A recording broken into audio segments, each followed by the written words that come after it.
Hey guys, Matt here from Rick Brewery.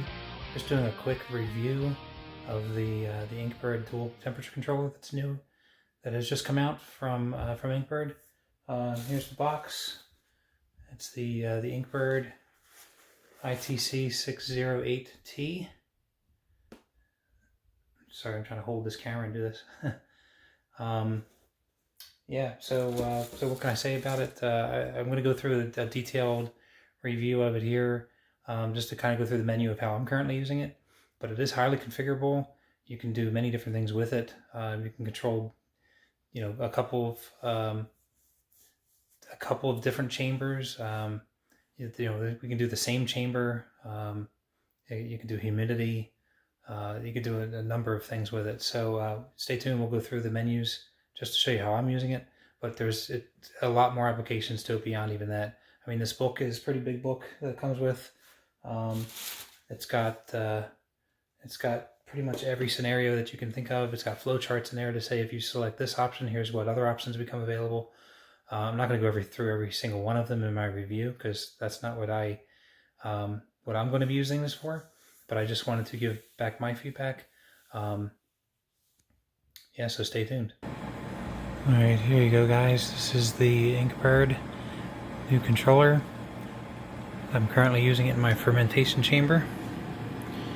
Just brewed a beer the other day, and it's working really well.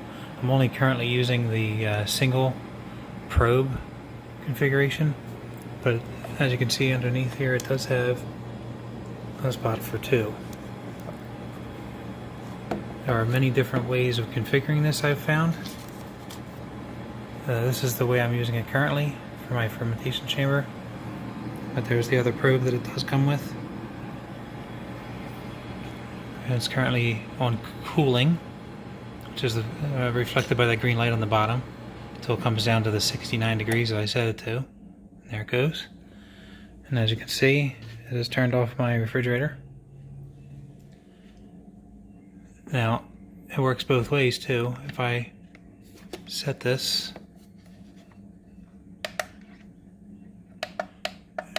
I wanted to go up with it. As you can see, the red light goes on. That's the heater. There's a space heater in there that's now running. So at a very basic level, you can configure these ports however you like. The way I have it configured currently, work 1 is set for heating, work 2 is set for cooling. So one goes into the compressor of the refrigerator and the other one goes to the space heater. Let me just set this back to where I had it. Currently I'm just fermenting it 69 degrees. But if you guys wanted to see the menu, this is a very basic level, of course. There's so many capabilities of this thing, but the way it's currently set up in its current configuration here with one probe, this is the temperature setting that you set it for, which I wanted it at 69. This is the heating difference, so there's a 3-degree difference I have it set to. There's also a cooling difference that you can set. There's alarms that you can have set. I don't need them currently turned on, so it's just by default the high alarm is set to 212. The low alarm is set to -40. I don't need the alarm set, but if I did, I can set those. PT is for the compressor. Now, I actually probably want to set this up these are by the minute, so let's just say 2 minutes. This way the compressor won't kick on and off. It'll have a two minute lockout at this current setting. CA is for the temperature calibration. There's a temperature calibration mode on this. I don't currently need it, so I'm not going to set it.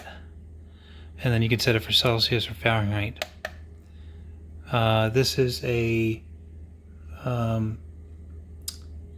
timer setting that you can have on here, which I'm not currently using either, so it's set to 0. And that's the end of the menu for that. Either way, this thing is, like I said, highly configurable. I'm not going to go through the whole book, but basically, here's just a quick shot of just some of the menu flowchart. There's a lot of different options in here. If you set it to do one thing, more options will become available to you. It also has we didn't talk about this, and I don't have a need for it, but it does also have a humidity controller in it as well. So you can program one of the temperature probes to track humidity as well. So basically, you can do that, or you can do temperature and humidity. There's if you're looking through the book, it kind of goes through, how to set it up for one temperature probe, how to set it up for 2 probes, how to set it up for humidity, how to set it up for temperature and humidity. So, because it does come with the 2 probes. So, yeah, I mean, I can put on a really long video for this with all the different scenarios, but just take my word for it. I've been using this thing for a couple of weeks now, just kind of messing with it, but now is the real test, because it's my pride and joy that is being controlled by it, and so far so good. I brewed the spear yesterday, and yeah, it's been holding true, just as accurate as the other Inkbird I have there. Now, depending on which configuration you have this set to, there's a lot of different options. There's many more that can open up in that menu. This is just set up the way I'm using it. I definitely recommend this. This temperature controller works really well. I've used it now for a couple of weeks, and I've most recently started fermenting my beer in here in the last couple of days. Temperatures are very, very accurate. I've had an old Inkbird there that I used before this one, and I'm getting very similar results, very accurate, very good product with this Inkbird. So I definitely recommend it. So there you have it, folks. A quick review of the new Inkbird temperature controller, the dual probe temperature controller that they have out now. I highly recommend it. I'm really enjoying it so far, just using it for the past couple of weeks, and I'm sure I'll find plenty of other applications for it. It's at a great price point, and you'll enjoy the sort of versatility that you have with it, and how much you can really do with this one piece of equipment. Like I said, I've only just kind of hit the tip of the iceberg with this on what I'm using it for, and I'll continue to find more and more uses for it as I continue to have it here in the brewery. So there you have it, folks. I hope that helps you decide if you're looking for a new controller. This one, very nice.